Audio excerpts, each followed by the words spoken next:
आप सभी को नमस्कार। आज हम लोग जो 24वां प्रिंसिपल है या कारिका है, सांख्य कारिका की, उनको देखेंगे। ईश्वर कृष्ण इस कारिका में बोलते हैं कि जो अहंकारा है वो सेल्फ असर्टिव होता है। मतलब वो अपनी बात करता है, सेल्फ की बात करता है और सेल्फ को आगे रखता है, सेल्फ को असर्ट करता है, सेल्फ के दम को पेश करता है, मैं और मेरा की बात करता है। और इस में से जो निकल कर बाहर आता है, क्योंकि ये प्रकृति का हिस्सा है और अहंकारा वो हिस्सा है जो पैदा होता है और पैदा करता है। तो ये किस में से पैदा होता है? ये बुद्धि में से पैदा होता है, बुद्धि में से इवॉल्व होता है, बुद्धि में से मैनिफेस्ट होता है, बुद्धि में से क्रिएट होके आता है। और ये जो अहंकारा है, ये क्रिएट होने के बाद आगे बढ़ता है, मैं और मेरा के प्रिंसिपल को जन्म देता है और आगे बढ़ते हुए दो प्रकार की इवोल्यूशन करता है, दो दिशाओं में क्रिएशन करता है, दो दिशाओं में मैनिफेस्टेशन करता है, प्रोडक्शन करता है। तो वो दो दिशाएं कौन सी हैं? पहली जो दिशा है वो उस दिशा में 11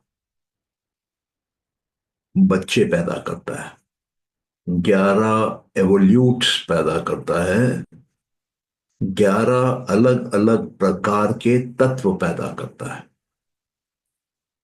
ये 11 के 11 अलग हैं, इनकी फंक्शनैलिटी एक नहीं है। और दूसरे दिशा में, एक अलग डायरेक्शन में, ये 5 प्रकार के, 5 फोल्ड, 5 अलग अलग प्राइमरी, बेसिक, रूडिमेंट्री, फंडामेंटल,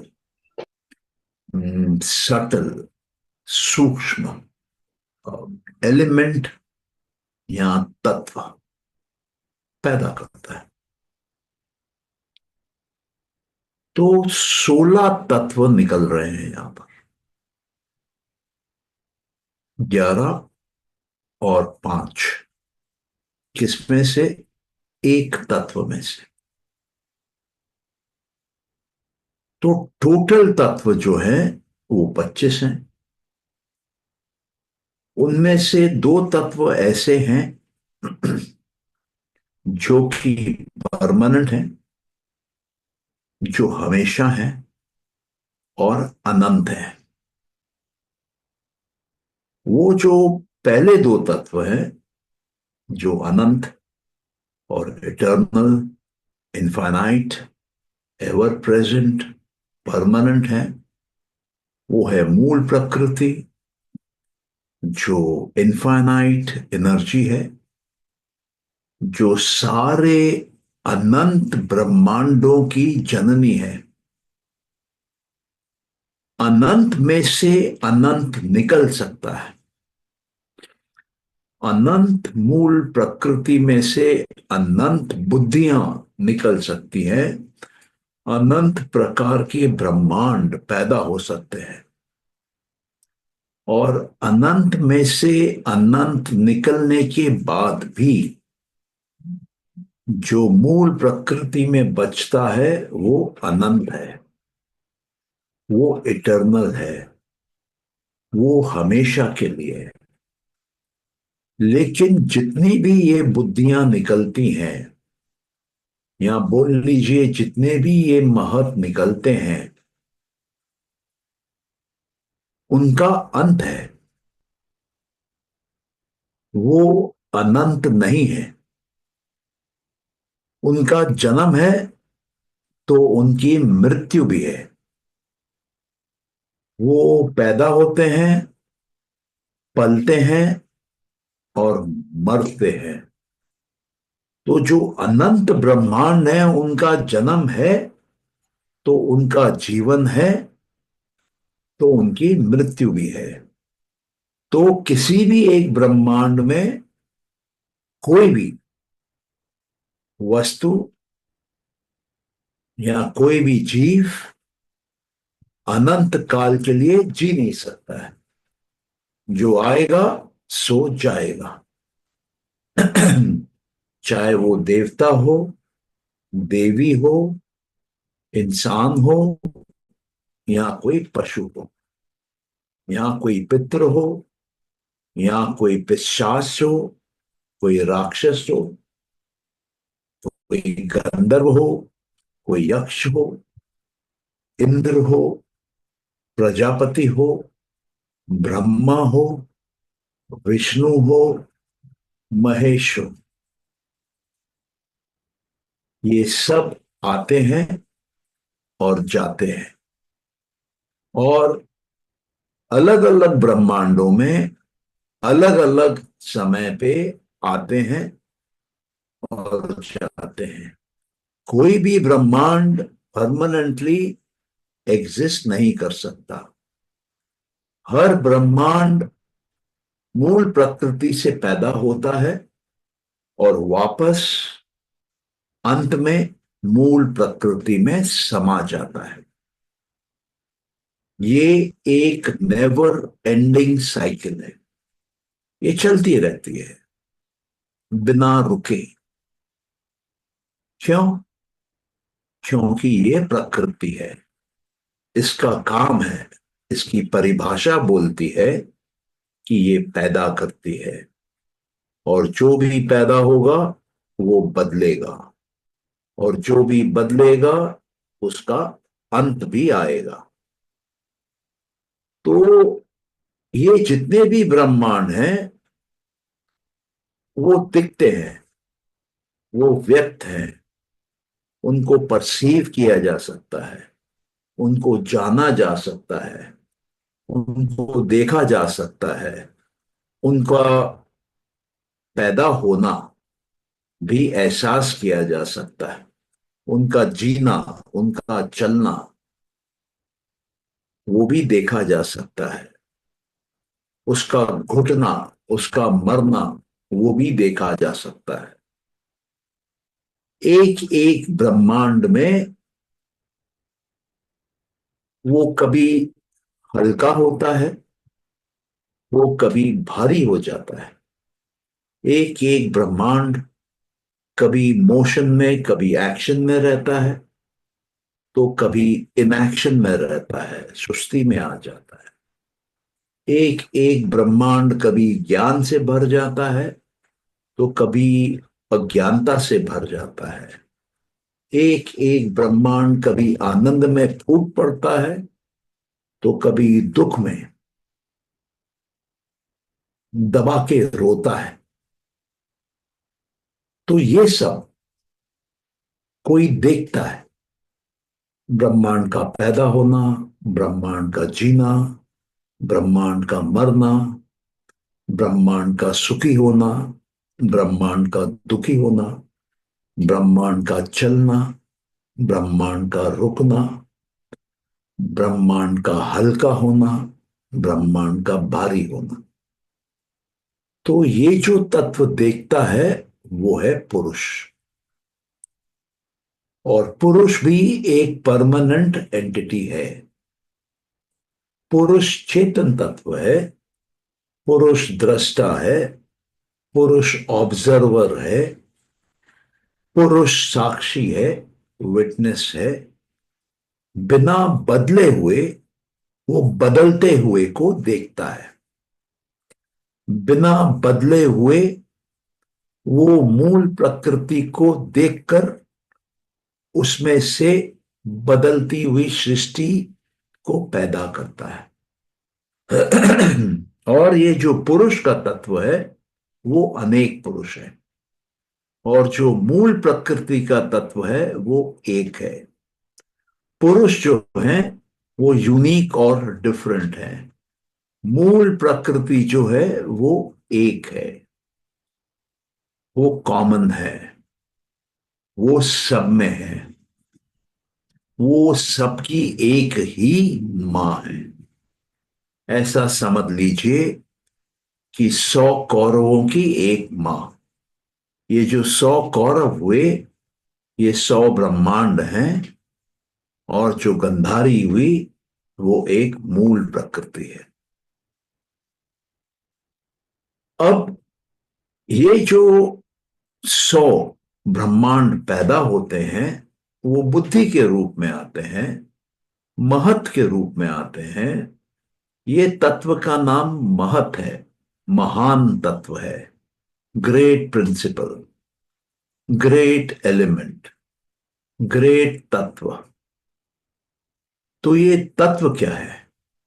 ये तत्व वो प्लेटफॉर्म है, वो खिड़की है, वो दरवाजा है, वो पॉइंट है, वो प्रिंसिपल है, वो एलिमेंट है, जिसके ऊपर खड़े होके, जिसके माध्यम से हम रियलिटी को देखते हैं, ये पूरे एग्जिस्टेंस की सच्चाई को देखते हैं, उसका दर्शन करते हैं। तो इस पूरे सच्चाई का दर्शन 25 जगहों से किया जा सकता है, 25 तत्वों से, 25 प्रिंसिपल से, 25 एलिमेंट्स के द्वारा, 25 प्लेटफॉर्म्स के द्वारा, 25 व्यूइंग पॉइंट्स के द्वारा, 25 दृष्टिकोण के द्वारा हम इस पूरे एग्जिस्टेंस को देखते हैं, उसका दर्शन करते हैं, उसको समझते हैं, उसको जानते हैं। जो इन 25 तत्वों से देख सकता है, समझ सकता है, जान सकता है, उसका ज्ञान संपूर्ण है इस रियलिटी के बारे में, इस सच्चाई के बारे में। तो बुद्धि तो स्टार्टिंग पॉइंट है, बुद्धि फर्स्ट क्रिएशन है। और इस फर्स्ट क्रिएशन में पहले प्लान बनता है, ब्लूप्रिंट बनता है यूनिवर्स का, क्रिएशन का, ब्रह्मांड का। लेकिन ये ब्लूप्रिंट को एग्जीक्यूट कौन करता है? ये ब्लूप्रिंट को बोलना चाहिए कि फुल्ली शेप कौन देता है, और रंग रूप कौन देता है, साइज कौन देता है, इसके क्वालिटीज कौन भरता है? वो अहंकार करता है। ये वही अहंकार है जिसको कि हम 24वें कारिका में देख रहे हैं। तो हमने देखा कि ये अहंकार, अहंकारा, इन दो शब्दों से बना हुआ है। अहम मतलब मैं, और मैं कौन? जिसको कि ज्ञान है उसके अंदर की सब शक्तियों का, उसके अंदर के सब अक्षरों का, उसके अंदर के सारे साउंड्स का, सारे ध्वनियों का, और उन ध्वनियों के परम्यूटेशन कॉम्बिनेशन में वो कोई भी ऊर्जा पैदा कर सकता है, और उस किसी भी एक ऊर्जा के माध्यम से वो निर्माण कर सकता है, क्रिएट कर सकता है, प्रोड्यूस कर सकता है अपने सृष्टि को। बाइबल में कहते हैं कि जो शब्द है उससे क्रिएशन होती है। शब्द क्या है? शब्द कुछ अक्षरों का कलेक्शन है। उसी प्रकार संस्कृत में जो शब्द बनते हैं वो अलग अलग ऊर्जाओं के मिश्रण से बनते हैं। कोई भी परम्यूटेशन कॉम्बिनेशन में बन सकते हैं। शब्दों के कई मीनिंग होते हैं, कई अर्थ होते हैं। जो भी अर्थ शब्द को दिया जाता है उसी के अनुसार वो शब्द निर्माण करता है। अगर आप शब्द का मीनिंग मान के चलिए, शब्द है धर्म। धर्म का आप कोई भी एक मीनिंग लेंगे, उसको दिमाग में लाएंगे, तो उस मीनिंग के अनुसार वो शब्द वहां जन्म लेगा। उन परिस्थितियों को, उन कंडीशंस को, उन सर्कमस्टांसेस को वहां पैदा करेगा, वो क्रिएट करेगा। तो शब्द क्रिएट करते हैं। और जो हमारे थॉट्स हैं वो भी शब्दों से ही बने हुए हैं। आप आंख बंद करके अगर कोई भी थॉट, कोई भी विचार मन में लाएंगे तो बिना शब्दों के वो आएगा नहीं। शब्दों की जो श्रृंखला है, जो आपके अंदर बजती है, चलती है, सुनाई देती है, उसी को विचार बोलते हैं, उसी को थॉट बोलते हैं। तो थॉट कहां से आता है? थॉट अहंकार में आता है। थॉट विचार है। इसलिए योग में ये कहते हैं कि जो समाधि अहंकार में लगती है वो दो प्रकार की लगती है। एक लगती है वो समाधि जो विचारों से भरी हुई रहती है, स विचार समाधि। और एक वो समाधि लगती है अहंकार में जिसमें विचार नहीं होते हैं, जिसमें शब्द नहीं होते हैं। वो है निर्विचार समाधि। इसका मतलब दो प्रकार का निर्माण होता है अहंकार में, एक शब्दों के साथ, एक बिना शब्दों के। दो प्रकार की समाधियां होती हैं। हम वस्तु को विचारों के माध्यम से, विचारों के द्वारा देख सकते हैं। इसका मतलब अहंकार का, एक किस्म के माइंड का प्रयोग करके हम दुनिया के वस्तुओं को देखते हैं, अंदर के विषयों को देखते हैं। यहां बोलिए फिजिकल ऑब्जेक्ट्स को देखते हैं या मेंटल ऑब्जेक्ट्स को देखते हैं शब्दों के द्वारा। और एक वो परिस्थिति आती है जो कि जिसमें कंसंट्रेशन हाई लेवल की करने की प्रैक्टिस हो, उसके पास ये अभ्यास हो। वो योगी जो अभ्यासी है, जो बिना विचार के रहना जानता है, वो बिना विचार के अहंकार में वस्तुओं को देखता है, विषयों को देखता है, एज इट इज देखता है। बिना अपने अहंकार के या बिना अपने चित्त के, माइंड के किसी भी प्रकार के कंट्रीब्यूशन के देखता है। ओरिजिनल जैसा वो है वैसा देखता है, एज इट इज देखता है। बिना उसको आइडेंटिफाई किए हुए देखता है, बिना उसका नाम पहचाने हुए देखता है, बिना उसके ऊपर कमेंट्री रन किए हुए देखता है। बस देखता है। उसकी इंद्री देखती है। और एक अवस्था में उसकी इंद्री देखती है और उसका अहंकार उस पे विचार करता है, उसका नाम देखता है, उसका नाम का मीनिंग समझता है और अंदर से उसके बारे में कुछ पास्ट डेटा, पास्ट विचार, पास्ट थॉट्स रिट्रीव करके उसको देखता है।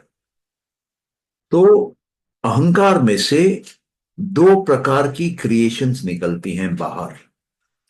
आप समझ लीजिए कि दो दिशा में निकलती है। एक वो दिशा है जिसमें अहंकार इवॉल्व होके और 11 प्रकार के तत्व बनाता है, 11 प्रकार के एवोल्यूट्स बनाता है, 11 प्रकार के व्यूइंग पॉइंट्स बनाता है, प्रिंसिपल बनाता है, एलिमेंट बनाता है, सच्चाइयां पैदा करता है। और एक दूसरी दिशा में हट के इन 11 से वो 5 प्रकार के तत्व बनाता है, जो कि प्राइमरी एलिमेंट्स हैं, फंडामेंटल एलिमेंट्स हैं, बेसिक एलिमेंट्स हैं, रूडिमेंट्री एलिमेंट्स हैं। एलिमेंट्स मतलब आप तत्व समझ सकते हैं, और वो सूक्ष्म है, और वो सूक्ष्म मैटर को रिप्रेजेंट करते हैं। वो अभी तक स्थूल मैटर नहीं बने हैं। तो मैटर जो है वो भी हमारे अंदर बनता है, हमारे अहंकार से बनता है।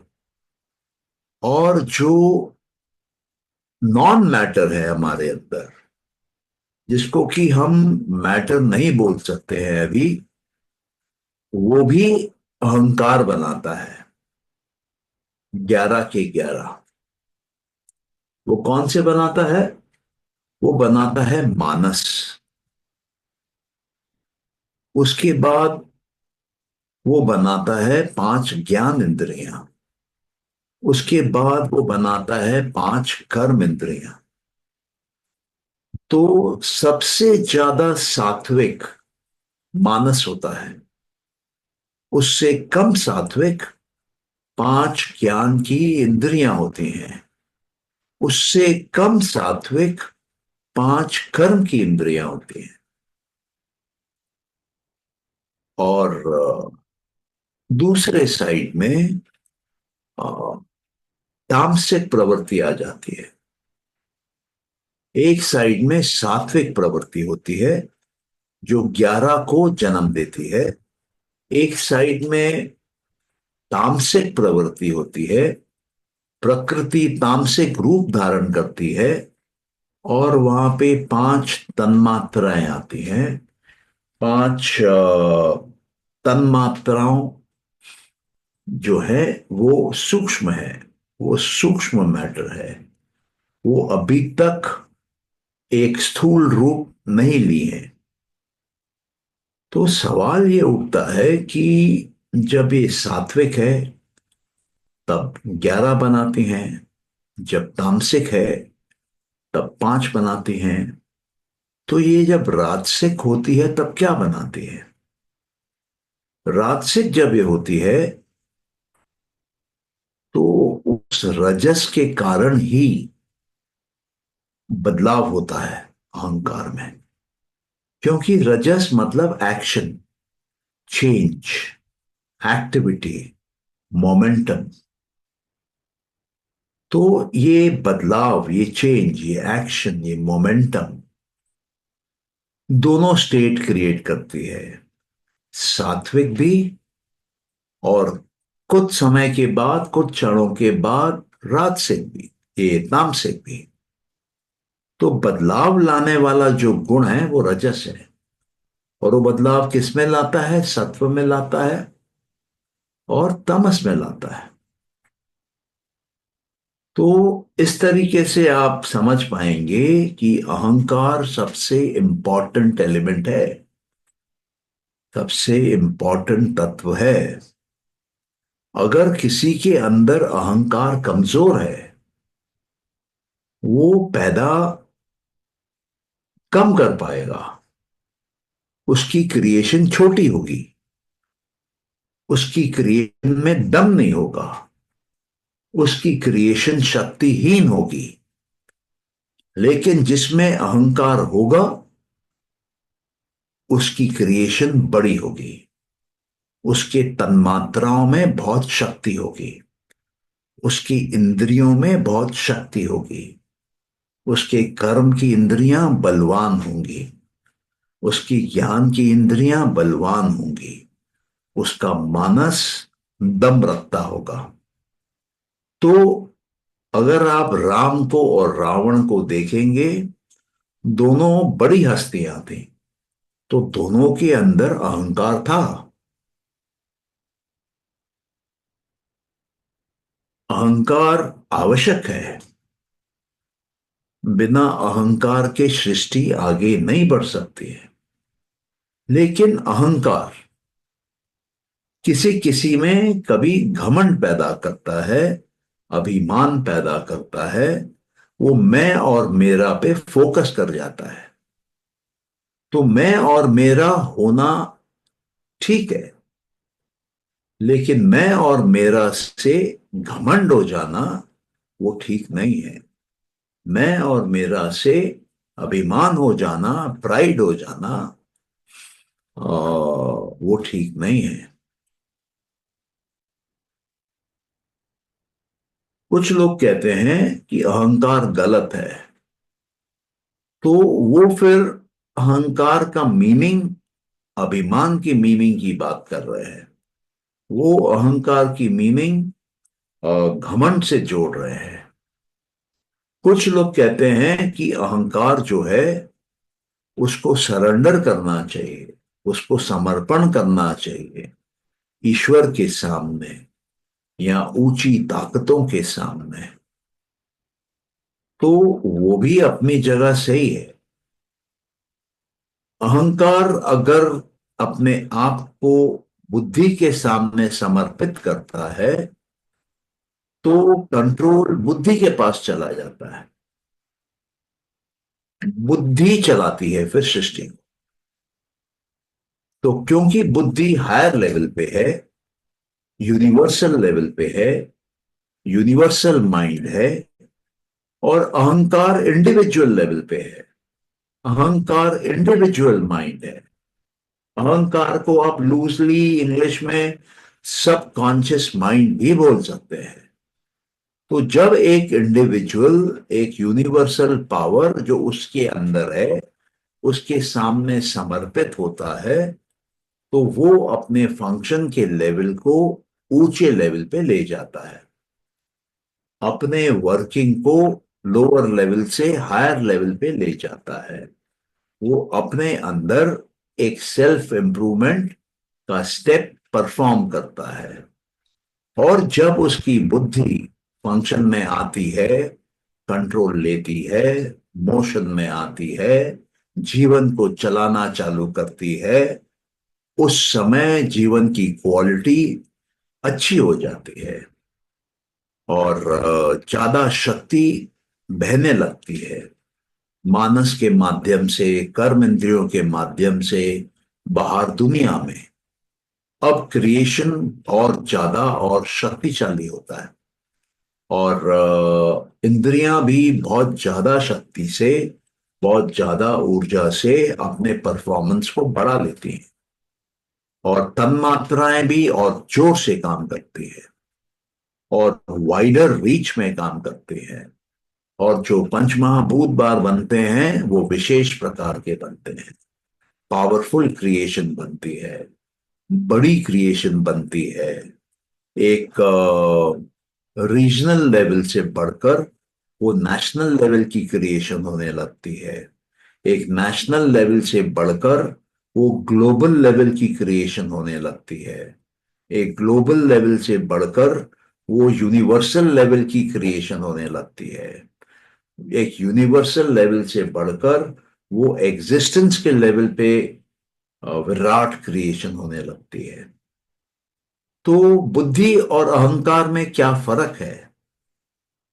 बुद्धि अहंकार को पैदा करती है, अहंकार के माध्यम से ही काम होता है। लेकिन जब बुद्धि अपने अंडर कंट्रोल लेती है तो मैं और मेरा ये कॉन्सेप्ट चला जाता है और मैं और मेरा की जगह कॉन्सेप्ट है हम और हमारा का कॉन्सेप्ट आ जाता है। टोटैलिटी का कॉन्सेप्ट आ जाता है और यूनिवर्सैलिटी का कॉन्सेप्ट आ जाता है। हम सब एक हैं ये कॉन्सेप्ट आ जाता है। यूनिवर्सल लव, यूनिवर्सल ब्रदरहुड का कॉन्सेप्ट आ जाता है। ह्यूमैनिटी का कॉन्सेप्ट आ जाता है। और सब एक लेवल पे खड़े हो जाते हैं। सोच बदल जाती है। छोटी सोच से सोच बड़ी हो जाती है। अभी अगर आप महाभारत में देखेंगे तो अर्जुन सरेंडर करते हैं कृष्ण को, और कृष्ण उनका जब रथ चलाते हैं तो वो, आप ये बोल सकते हैं कि यूनिवर्स का माइंड है जो कंट्रोल करता है और चलाता है। और जो 5 घोड़े चलाते हैं वो अर्जुन के 5 इंद्रियों पे नियंत्रण लेते हैं और चलाते हैं, और अर्जुन पीछे है।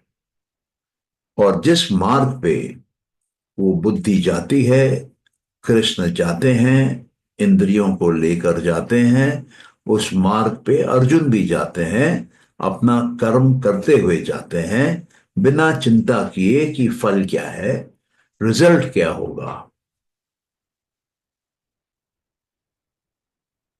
तो इस बात को समझना बहुत बहुत बहुत जरूरी है। अभी एक इंसान बुद्धि को भी सरेंडर कर सकता है मूल प्रकृति के द्वार पे। यूनिवर्सल माइंड अपने आप को सरेंडर कर सकता है इनफाइनाइट माइंड के पास। दोनों में फर्क क्या है? यूनिवर्सल माइंड में वही पॉसिबिलिटीज हैं जो कि उस यूनिवर्स में आई जब मूल प्रकृति ने बुद्धि को, महत को या यूनिवर्सल माइंड को जन्म दिया। लेकिन जो इनफाइनाइट माइंड है, जो मूल प्रकृति है, उसमें अनंत की संभावनाएं हैं, इनफाइनाइट पॉसिबिलिटीज है, इटर्नली प्रेजेंट है। और बुद्धि में यूनिवर्सल पॉसिबिलिटीज है और यूनिवर्सल टाइम के लिए प्रेजेंट है। जब तक यूनिवर्स का समय चल रहा है तब तक प्रेजेंट है। तो जब यूनिवर्सल माइंड, एक बुद्धि, अपने आप को सरेंडर करती है, समर्पित होती है मूल प्रकृति के सामने, इनफाइनाइट माइंड के सामने, तो वो अपने जीवन की पॉसिबिलिटीज और ज्यादा बढ़ा देती है, अनंत की दुनिया में चली जाती है। Infinite possibilities, infinite energies, infinite time, eternally वो प्रेजेंट रहती है। अब जब यहां पर इनफाइनाइट पॉसिबिलिटीज, इनफाइनाइट टाइम चलता रहता है, तब यहां पर भी 3 गुण रहते हैं। जो अहंकार में गुण थे 3, सत्व रजस तमस, वो 3 गुण बुद्धि में भी रहते हैं, सत्व रजस तमस। और वो गुण मूल प्रकृति में भी रहते हैं, सत्व रजस तमस। अहंकार जो है उसमें प्रकृति पूर्ण रूप से राजसिक होती है, इसलिए अहंकार में हमारे माइंड में कई थॉट्स आते हैं जाते हैं। बुद्धि में वो प्रकृति सात्विक रहती है, तो बुद्धि की अवस्था में हमको अच्छा लगता है, हमारे अंदर ज्ञान निकलने लगता है, हमको हल्का हल्का लगता है। और जब हम मूल प्रकृति में पहुंचते हैं, जहां पर तीनों गुण समान है, इक्वल है, सेम है, वहां पर कोई भी गुण हावी नहीं रहता है, हमको शांति का एहसास होता है। हमको बोलना चाहिए कि पीस वहां मिलता है। पीस हमको बुद्धि में नहीं मिलता है, बुद्धि में हमको आनंद मिलता है, बुद्धि में हमको ज्ञान मिलता है, बुद्धि में हमको हल्कापन मिलता है।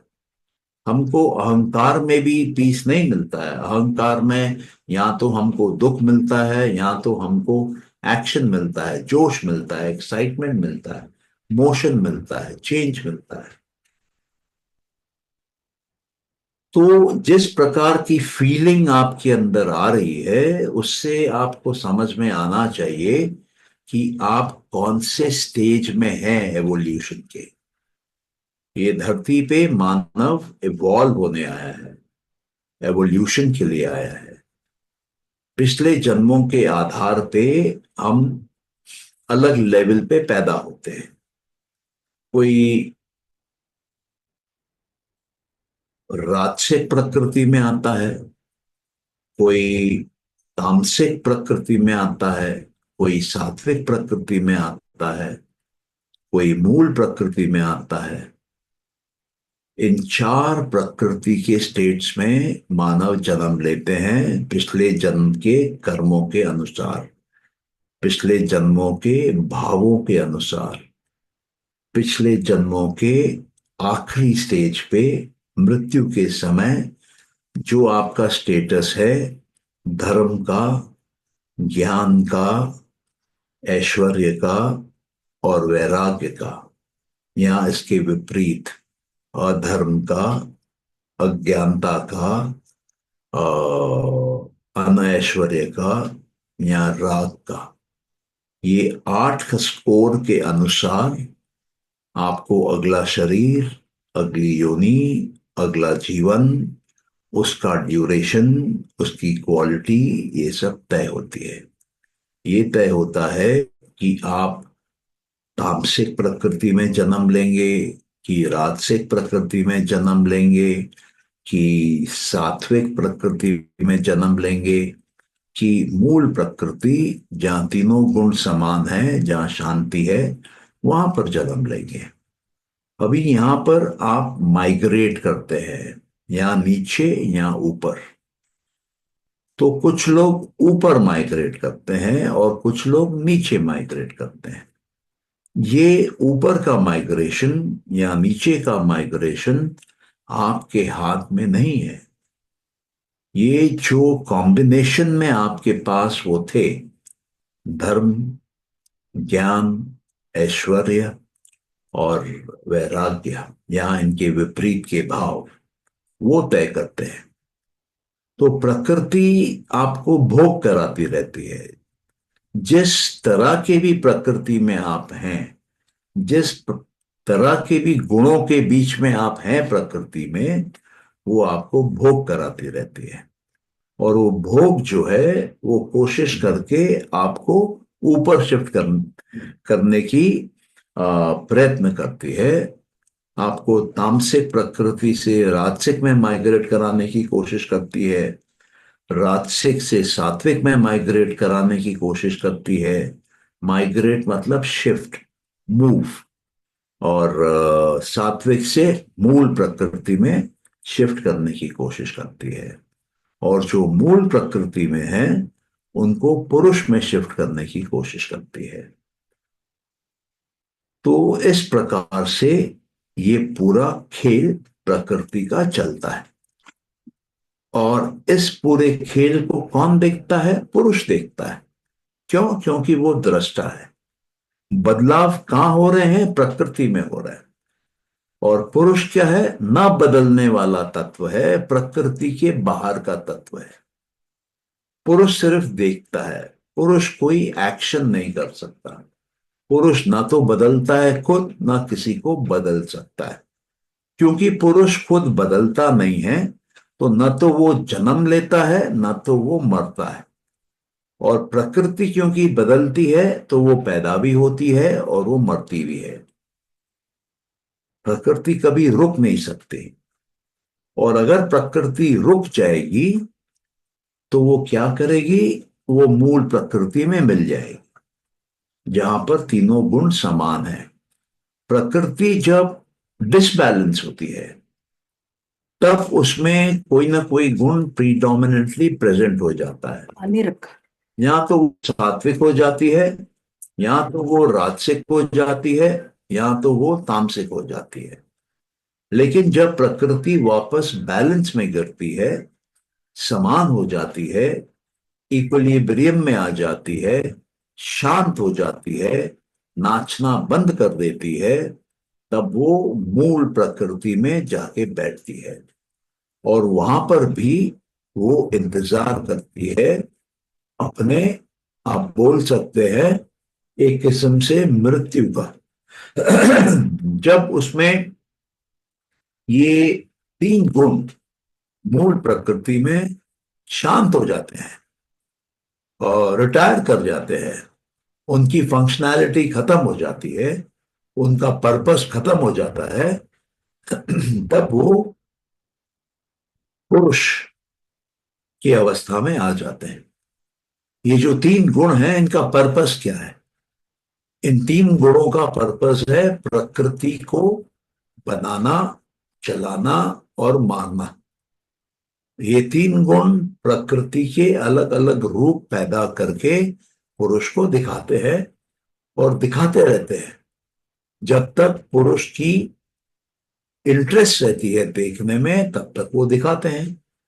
जब पुरुष बोर हो जाता है, अब उसको और नहीं देखना, उसकी इच्छा खत्म हो गई, उसमें कुछ देखने का डिजायर ही नहीं है अभी, जब ये तीन गुण समझते हैं कि हमारा काम हो गया है, ये पुरुष प्रकृति से निकल गया है, इसको अभी कोई दिलचस्पी नहीं है, तो वो तीन गुण भी अपना काम समेट लेते हैं, अपना बोरिया बिस्तर बांध लेते हैं और शांत हो जाते हैं। उस समय पुरुष में प्रेजेंस आ जाती है और हमारी अवस्था पुरुष की अवस्था बन जाती है। हम जो ओरिजिनली है उस अवस्था में चले आते हैं, और हम जो भूले भटके नीचे आ जाते हैं प्रकृति में, और प्रकृति के नाटक का मजा लेते हैं, या प्रकृति हमको दुख देती है, भोग कराती है, और प्रकृति फिर भोग करा करा के हमको मोक्ष के द्वार तक ले आती है और मोक्ष में डाल देती है। तो यही पूरी कहानी है। उसको कंक्लूड करते हुए आप ये समझ लीजिए कि पुरुष जब मूल प्रकृति को देखता है तो प्रकृति बनती है, पहले बुद्धि के रूप में बनती है, जो कि मेंटल प्लान है, यूनिवर्स यूनिवर्स का प्लान है। और फिर वो एक्शन में आता है, रजस में आता है, अहंकार बनता है, और अहंकार वहां पर 11 + 5 16 तत्व बनाते हैं और प्रकृति को रूप देते हैं, रंग देते हैं और आगे बढ़ाते हैं। और इसके बाद फिर आगे अहंकार के जो ये 16 तत्व हैं, उनको भी हम देखेंगे, और अगले कारिका में थोड़ा सा और करीब से देखेंगे कि अहंकार के अंदर क्या हो रहा है और क्यों हो रहा है। तो आज का ये जो कारिका है, इसको यहीं पर रखते हैं। अब किसी का अगर कोई क्वेश्चन हो तो आप पूछ सकते हैं।